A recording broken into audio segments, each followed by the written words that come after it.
हमें शास्त्र सुना रहे थे। अरे शास्त्र में तो यह भी लिखा है कि यदि भाई ने कोई पाप भी किया हो, वो अपराधी भी हो, तब उस संकट में जो उसका साथ दे वही भाई कहलाने योग्य होता है। अपराधी को तो शिक्षा सभी दे सकते हैं, परंतु भाई वही है जो संकट में साथ खड़ा रहे, सहायता करे, शिक्षा न दे। जाओ, जाकर सो जाओ। रावण को अपनी आन निभाना और शान के साथ जीना और मरना दोनों आते हैं। बहुत हो चुका ये प्रलाप। मतिमंद, तूने रावण की शक्तियों को नहीं पहचाना। हमारा हाथ खड़क की ओर जाता है तो आकाश में लोकपाल भय से कांपने लगते हैं। जिन भुजाओं ने स्वयं कैलाश को उठा लिया था, उन भुजाओं के फड़कने मात्र से देवता, गांधर्व और नक्षत्र भी भय से सांस रोक लेते हैं।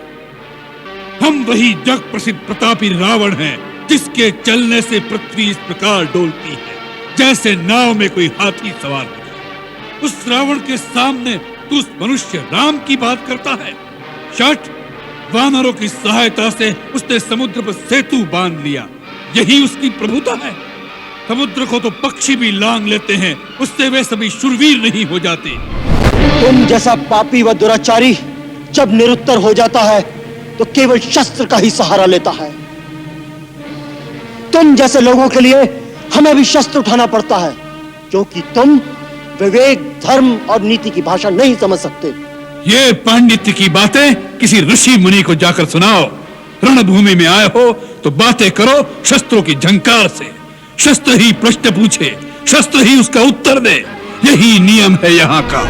यदि मैं श्री राम का अनन्य सेवक हूं तो तुम्हें श्री राम की ही आन है कि अब मेघनाथ का मस्तक काटकर ही वापस आना।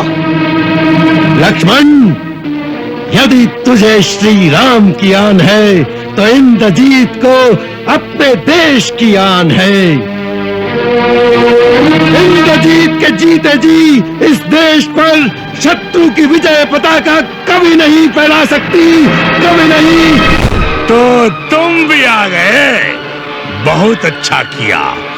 मैं केवल तुम्हारी प्रतीक्षा कर रहा था। मैंने तुम्हारे अनुज को बालक समझकर छोड़ दिया। हनुमान और सुग्री के प्राण भी नहीं लिए, क्योंकि इन छोटे मोटे वानरों को मारने से मुझे क्या यश मिलता। मैं केवल तुम्हारी प्रतीक्षा में अब तक घूम रहा था, बार बार चुनौती दे रहा था कि उसे सुनकर शायद तुम्हारी रगों में क्षत्रिय लोग फड़क उठे और तुम उसी प्रकार मेरे सामने आ जाओ जैसे यम के पुकारने पर जीवात्मा शरीर से बाहर आ जाती है।